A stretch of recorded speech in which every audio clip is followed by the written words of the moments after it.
Hello দর্শক, নিশ্চয়ই আপনারা অনেক অনেক ভালো আছেন। আমি নাইলা বাড়ি আছি আপনাদের সাথে। বিয়ের আগে কোনো রিলেশনশিপ ছিল না, অ্যাফেয়ার ম্যারেজ না, তাদের অবশ্যই উচিত একটা কাপল কাউন্সেলিং করে নেওয়া। কারণ কাপল কাউন্সেলিং এর সময় আমরা যেই বিষয়গুলো নিয়ে আলোচনা করি যে আসলে সেক্সুয়াল লাইফ বা আপনার ইন্টিমেট লাইফ কেমন হওয়া উচিত, এবং আপনি আফটার ম্যারেজ কী ধরনের সমস্যা ফেস করতে পারেন, যেই সমস্যাগুলো ফেস করলে আপনি কিভাবে আপনার সমস্যার সমাধান পাবেন, এই বিষয়গুলো নিয়ে আমরা ওই সময়টা আমরা কেন কাপল কাউন্সেলিংয়ের কথা বলি, কারণ আমরা সাধারণত ছেলে এবং মেয়ে সবার সাথেই এই বিষয়গুলো নিয়ে ডিরেক্ট আলাপ করতে চাই। আমরা কিন্তু গোপনে একা একজনের সাথে যখন কথা বলি তখন আসলে তখনই বলি যখন একজন পুরুষ তার ব্যক্তিগত প্রবলেম নিয়ে আসে। আমরা প্রথমে সিঙ্গেল বা ইন্ডিভিজুয়াল একজন পেশেন্টের কাছ থেকে তার সমস্যা শুনতে চাই। আমাদের কাছে অনেক সময় এরকম পেশেন্ট আসেন যারা কিনা সিঙ্গেল পেশেন্ট এসেছেন, মানে একজন পুরুষ এসেছেন এবং এসে উনি রিকোয়েস্ট করেন যে ওনার প্রবলেমটা যেন আমরা সলভ করে দিই।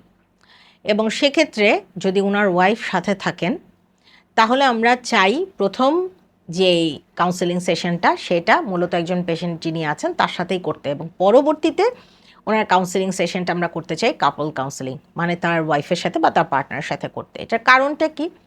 কারণ হলো যে যখন আমরা প্রথম সেশনে কথা বলি তখন আমরা পুরুষের যেই নিজস্ব অনুভূতিগুলো আছে সেই অনুভূতিগুলো নিয়ে ডিটেইলে আলাপ করি এবং তার হিস্ট্রি লিখি, তার কী কী সমস্যা হচ্ছে, সে আসলে কোথায় কোথায় আটকে যাচ্ছে, তার ইমোশনাল ব্লকিংগুলো কোথায় হচ্ছে, তার প্রফেশনাল ব্লকিংগুলো কোথায় হচ্ছে, সে আসলেই বিহেভিয়ার প্যাটার্নে কোনো কিছু চেঞ্জ করতে পারছে কিনা, এই জিনিসগুলো আমরা ফাইন্ড আউট করি। একই সাথে যখন আমাদের হাতে ল্যাব টেস্টটা থাকে তখন আমরা হরমোনাল ইমব্যালেন্সগুলো দেখি। এছাড়া কারো অ্যালার্জি প্রবলেম থাকতে পারে, সেই অ্যালার্জি প্রবলেম যাদের থাকে তাদের ক্ষেত্রেও কিন্তু আমরা দেখেছি যে অনেক সময় প্রিম্যাচুর ইজাকুলেশনটা হয়, এবং এই সব ক্ষেত্রে আমরা তাদেরকে আবার কনসার্ন ডক্টরের কাছে রেফার করে দিই। এছাড়াও আরও কিছু বিষয় কাজ করে, যেমন ফ্যাটি লিভার যখন থাকে, কারো কারো লিভারের প্রবলেম থাকলেও দেখা যায় যে ইস্ট্রাডিওলের পরিমাণ বেড়ে যাচ্ছে, অর্থাৎ টেস্টোস্টেরনের পরিমাণ কমে গিয়ে যখন ইস্ট্রাডিওলের পরিমাণ বেড়ে যায় তখন ইরেকটাইল ডিসফাংশন ইজ কমন, তারপরে প্রিম্যাচুর ইজাকুলেশন ইজ কমন। যখন এই প্রবলেমগুলোকে আমরা ফাইন্ড আউট করি তখন কিন্তু আবার আমরা রিলেটিভ ডক্টরের কাছে রেফার করে দিই, বিকজ আমরা চাই একজন পেশেন্ট সম্পূর্ণ সুস্থ হয়ে যান। কখনো কখনো দেখা যায় যে পেশেন্ট কাউন্সেলিংয়ে এসে তার প্রবলেমটা শেয়ার করতে পারছে না, প্রবলেমটা বলতে পারছে না। তা আমরা তাদেরকে সময় দিই, প্রায় 1 ঘন্টা বা 45 মিনিটের মতো সময় দিয়ে তাদের কথা শোনার চেষ্টা করি। কিছু কিছু ক্ষেত্রে কথা বলতে গিয়ে নানান রকম স্টিগমা, কুসংস্কার যেগুলো আছে সেই সব বিষয়গুলো নিয়ে আমরা আলাপ করি, এবং আমরা এই আলাপের মাধ্যমে একটা মানুষের যে নিজস্ব ভিউ আছে বা তার যে সমস্যাগুলো আছে সেই সমস্যাগুলোর সমাধান আমরা বের করে নিয়ে আসি। আমরা সর্বোচ্চ চেষ্টা করি কাউন্সেলিং সেশনে একটা মানুষকে মনোযোগ দিয়ে তার কথা শোনার জন্য।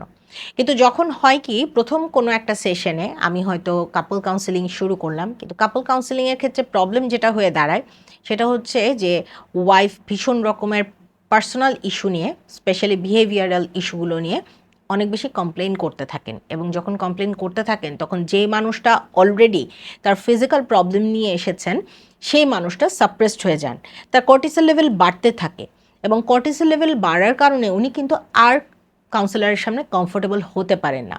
আমরা বেশিরভাগ সময় দেখেছি আমাদের যখন কাপল কাউন্সেলিংয়ের ক্ষেত্রে ফার্স্ট সেশনে আমরা যদি হাজব্যান্ড অ্যান্ড ওয়াইফ দুজনের সাথেই কথা বলি তাহলে আমরা হাজব্যান্ড অ্যান্ড ওয়াইফের যে প্রবলেমগুলো আছে সেটা ফাইন্ড আউট করতে করতে মূল যে জায়গাটা সেই জায়গাটাকে আমরা ফোকাস করে সেই প্রবলেমটা সলভ করতে পারি না। সো এই কারণে যখন কাউন্সেলিং সেশনে কেউ আসেন তখন আমরা প্রথমে বলি যে যিনি পেশেন্ট তিনি আসুন, এসে তার প্রবলেমগুলো বলুন, শেয়ার করুন।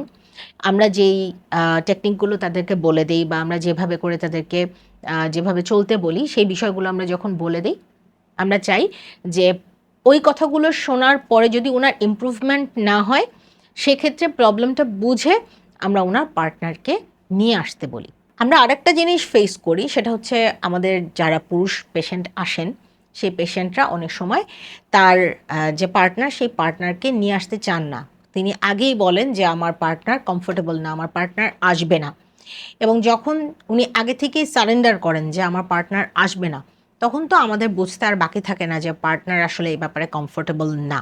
আমরা আরও একটা জিনিস ফেস করেছি যে মেয়েরা ছেলেদের যখনই ইরেকটাইল ডিসফাংশন বা প্রিম্যাচুর ইজাকুলেশন হয় তারা বেশ কমফোর্ট থাকে, মানে তারা চায় না যে তার হাজব্যান্ড ডক্টরের কাছে যান এবং ডক্টরের কাছে গিয়ে প্রবলেমটা সলভ করে আসেন। Maybe there are many reason, background reason আমি এখানে ওপেনলি ক্যামেরার সামনে বলছি না, ওনার একটা অন্যরকম পার্সপেক্টিভ থাকতে পারে। মেয়েদের অনেক সময় একটা নর্মাল বক্তব্য হচ্ছে যে না আমার জন্য তো ঠিকই আছে, আম অ্যাবসলিউটলি ফাইন, বাট ছেলেটা হয়তো বুঝতে পারছে যে আম নট কমফোর্টেবল, আমি আসলে আগে যেরকম ফিল করতাম সেরকম আমি আসলে ফিল করছি না। আগে যেরকম ফিল করতেন সেরকম আপনার বয়সের সাথে সাথে আপনি ফিল নাও করতে পারেন, কিন্তু আপনার বয়স হয়তো 30 বছর 40 বছর, আপনি আপনার ডায়াবেটিক্স আছে বা অন্য কোনো কোমরবিডিটিস আছে যেগুলো আপনার শরীরে এফেক্ট করছে, আপনি সেই জিনিসটাতে কনসার্ন না। হয়তো আপনার একটা কনসালটেশন, একটা কাউন্সিলিং, এরপরে আপনার একটা ল্যাব টেস্ট আপনার লাইফের মোড় ঘুরিয়ে দিতে পারে। এবং আরেকটা বিষয় কি, কাউন্সিলিং সেশন কিন্তু শুধুমাত্র একটা কাউন্সিলিং সেশন নয়, মনে রাখতে হবে কাউন্সিলিং সেশনটা হচ্ছে আপনার জন্য একটা আই ওপেনিং সেশন, যেখানে আপনি হয়তো অনেক বিষয়গুলো জানেন কিন্তু প্র্যাকটিস করেন না, আপনি অনেকগুলো বিষয়কে জীবনে কখনো অ্যাড করতে পারেন নাই, এই বিষয়গুলো কাউন্সেলিং সেশনে আপনি হয়তো ডিসকভার করতে পারেন। এবং যখনই আপনি ডিসকভার করবেন আপনি দেখবেন যে আপনার লাইফের মোটিভ চেঞ্জ হয়ে গেছে, আপনি অনেক কিছু আপনার জীবনের বদলাতে পারছেন। একজন ভালো কাউন্সিলর, একজন ভালো লিসেনার, কখনো কখনো কাউন্সিলর যখন দেখেন যে তার পেশেন্ট একদমই কথা বলছে না, তখন তাকে নর্মাল করার জন্য, স্পেস দেওয়ার জন্য তার সাথে নানান রকম গল্প শুরু করেন, কথা বলেন, যেন তার জন্য একটা স্পেস তৈরি হয়।